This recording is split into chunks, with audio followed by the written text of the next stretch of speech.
और इंडियन मुजाहिदीन के आतंकी फैजान ने पूछताछ में बड़ा खुलासा किया है। आतंकी फैजान ने बताया कि जहां भी आतंकी हमले होते थे वो वहां जाने की फिराक में रहता था। पुलवामा आतंकी हमले के बाद पुलवामा भी गया था।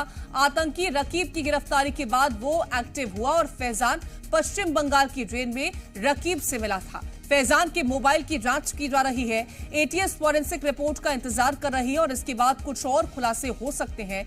मध्य प्रदेश एटीएस ने 4 जुलाई को खंडवा से आतंकी फैजान शेख को गिरफ्तार किया था।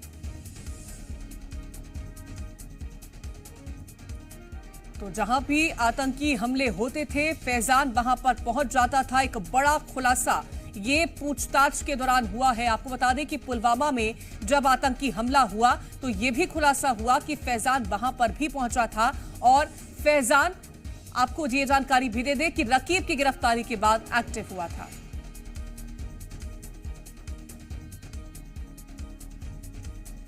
और ज्यादा जानकारी के साथ संवाददाता राहुल सिंह राठौड़ जुड़ गए हैं। राहुल, ये बड़ा खुलासा हुआ है पूछताछ में कि जहां भी आतंकी हमले होते थे वहां पर फैजान की मौजूदगी होती थी और इसकी जो जब एक्टिविटी बढ़ी है इसके साथ ही रकीब की गिरफ्तारी के बाद बढ़ी। अभी और क्या कुछ खुलासे हुए हैं जांच में?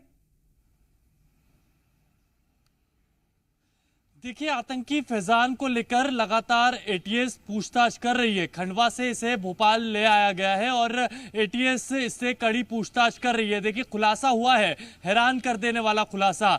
तमाम जो आतंकी गतिविधियां देश भर में होती है वहां पर ये जाने की फिराक में रहता है। देखिए, पुलवामा अटैक जब हुआ, जब ये वहां पर पहुंचा, अब्दुल रकीब कुरैशी एक साल पहले खंडवा से ही उसे गिरफ्तार किया था। सिमी से उसका जो है उसका संपर्क होना बताया गया था। तो उसके बाद से ही ये जो फैजान है वो लगातार एक्टिव था और उसी के ठीक 1 साल बाद फैजान गिरफ्तार हुआ। तो माना जा रहा है कि फैजान जो है रकीब से भी इसके कनेक्शन हो सकते हैं। ये ऐसा इसलिए भी माना जा रहा है क्योंकि पश्चिम बंगाल की जेल में अब्दुल रकीब कुरैशी बंद है और वहां पर फैजान मिलने पहुंचा था। तो पुलवामा अटैक और अब्दुल रकीब, इन दोनों के पास जब ये पहुंचा तो एटीएस के होश उड़ गए कि ये आतंकी गतिविधियों में संलिप्त है। कहीं इसके सिमी से कोई कनेक्शन तो नहीं है। इसके मोबाइल डिवाइस, इलेक्ट्रॉनिक डिवाइस, तमाम तरह के जो डिवाइस हैं उसकी भी फॉरेंसिक जांच जारी है।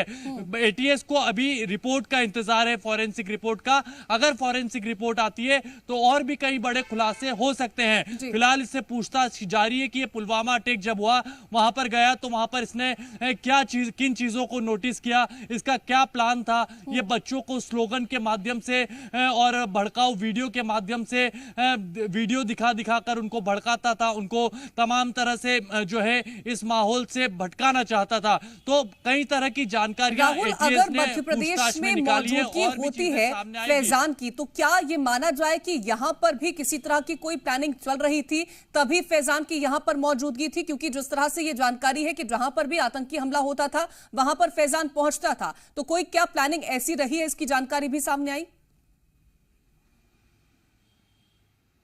देखिए, अभी फिलहाल इससे पूछताछ जारी है। अगर पुलवामा अटैक और पश्चिम बंगाल जहां पर वो बंद है अब्दुल रकीब कुरैशी, अगर ये वहां तक जा सकता है तो इसकी जरूर कोई बड़ी प्लानिंग होगी। क्योंकि ये समझना चाहता था कि जब आतंकी गतिविधि या आतंकी कोई घटना घट जाती है तो उसके बाद इंटेलिजेंस, उसके बाद लोकल पुलिस और तमाम जो लोगों का क्या वहां पर मूवमेंट रहता है, किस तरह से वो मौके पर पहुंचते हैं, तमाम तरह की चीजें देखते हैं, तो ये वहां पर जाकर उसको समझता था। तो इससे माना जा रहा है कि इसकी कोई बड़ी प्लानिंग थी। क्योंकि ये सोशल मीडिया पर भी एक्टिव था। सोशल मीडिया पर भड़काऊ पोस्ट करना, कई तरह की ऐसी पोस्ट शेयर करना जो कि समाज में जो है वो उपद्रव फैलाने वाली होती थी। तो इन सभी चीजों को ध्यान में रखते हुए इसको गिरफ्तार किया गया था।